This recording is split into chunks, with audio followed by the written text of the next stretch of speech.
Hi! So this video will be following on from my last video, which was sort of an introduction to the yoga origins, as well as a first little look at how to use Ujjayi breath. So if you haven't seen that one already, I recommend watching that before this video.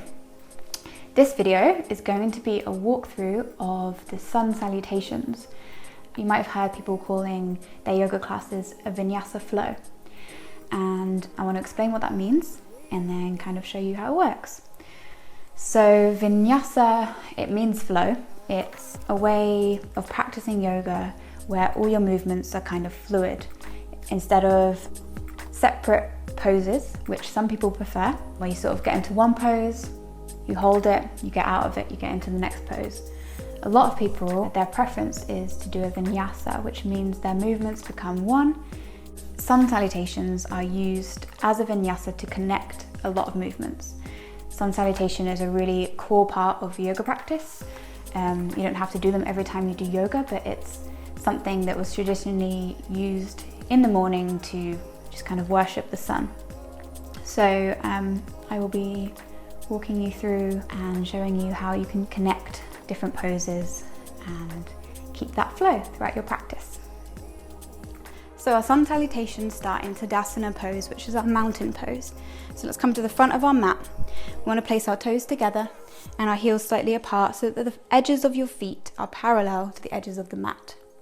This is a strong posture. So we want to stay strong through those legs and grounded through the feet.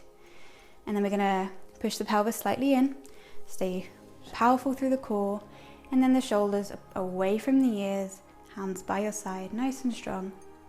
You can take a second to just feel grounded in this posture, like a mountain.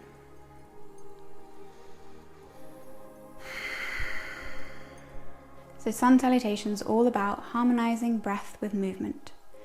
So on our first inhale, we lift our arms all the way up, extending our body as long as we can. And on the exhale, we fold over from the hips.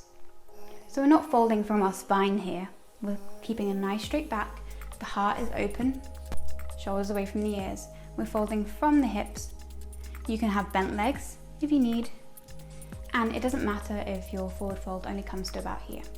We're trying to keep the spine straight and lengthened. So we're inhaling and folding. Next, we want to half lift. So using our fingertips on either the ground or our shins, we lift that spine, open up the chest and inhale. Just a half lift, not all the way up. And then we exhale and fold all the way over once again. Next, we're going to plant our hands. Here, we are holding our breath. There's no inhale or exhale for this next movement. We step the feet back into a plank, and then we're coming into a chaturanga. The chaturanga is almost like a yogi push-up. So for the beginner's version, we drop our knees, and then we're going to send those elbows directly backwards into the ribs almost, and push our chest down to the ground.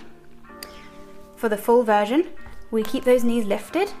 Same thing with our elbows. We're bringing the weight forward, pushing the elbows into the ribs, and coming into a full press up. From this, we inhale again into our back bend, into our cobra. So you can start small.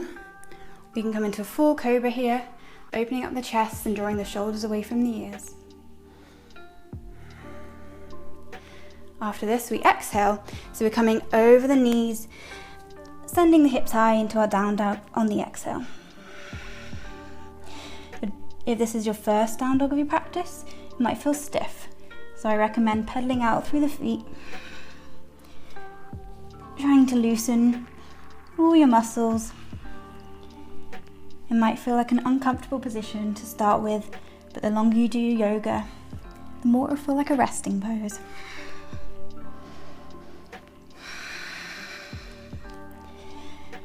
And so then to finish off this cycle, you can look up to the hands, walk, step, or jump your feet to meet them. You usually inhale and half lift once again. Exhale and fold. And then you roll your spine all the way up, extending and coming back into the heart center with the hands. So that's just one full cycle of sun salutation A. So for those of you that prefer written directions, I'll go through the sequence one more time. But I also want to explain that this is just variation A of the salutations and that there are other variations, but this makes up the main body of all of them. I give you options for making it as gentle or strenuous as you feel.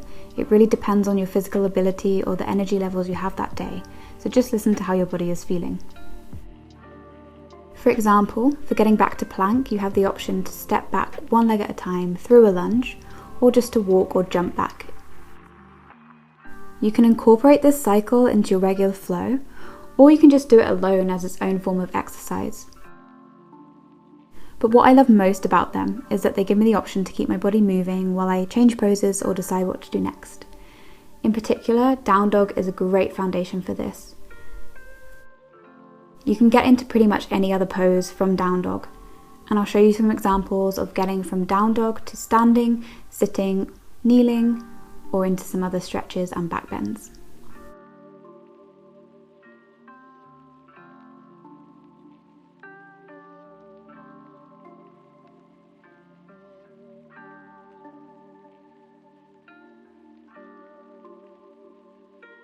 So that's all from this video. Thank you guys so much for watching, and I'll hopefully see you next time in our beginner's vinyasa flow.